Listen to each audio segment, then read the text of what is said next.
Now, specifically here in China, would you say that a typical Chinese entrepreneur is different from for an entrepreneur, say, in the States or overseas? I think 80 or 90% of the top entrepreneurs in China and US are similar, because these are passionate, driven people who want to make something great happen. But I think in addition, in China, we also look for people who really understand the local market and dynamics. And we look for people who are very deep and maybe a little bit older than the US. Probably the single largest difference that I can think of between the top Chinese entrepreneurs we're funding and the equivalent entrepreneurs in the US is actually age. It turns out in the US, I think because the education is broader and better in the US, typical college graduates or people who are very, very young in their mid-20s can make very good startup CEOs. In China, that turns out really not to be the case. Partly because I think the education system is not as good. The people are more singularly trained as opposed to diverse. And also the environment is tough and complex. So you would find that most of our CEOs are maybe in their early 30s. But other than that, a lot of the things are similar. Now, on a wider context, but talking about the difference between China and the rest of the world, what do you think are the main differences between the two markets, whether it's those people, whether it's government restrictions, whether it's the particular market? What stands out to you? Well, if we focus mostly on the internet market and the mobile market, which is what we work on, actually a lot of the differences are based on the demographics of the users. The Chinese users tend to be younger. The average internet user in the US is 42.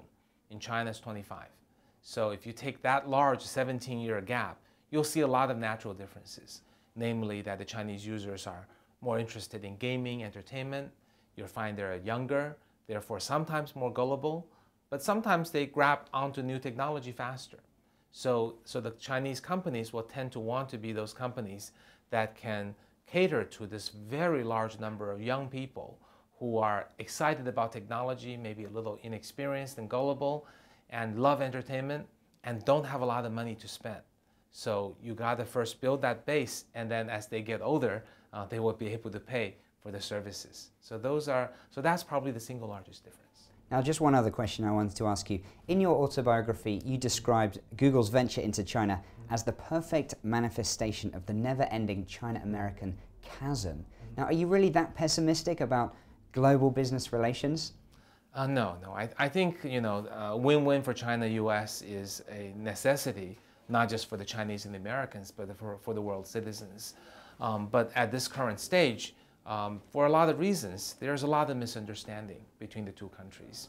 I think partly because China has emerged too fast and at a pace that Americans maybe don't quite understand. But I'm convinced that if we all try to do that, things will progress.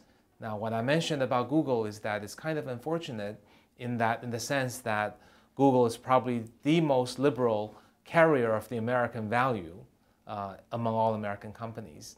Yet their entry into China and the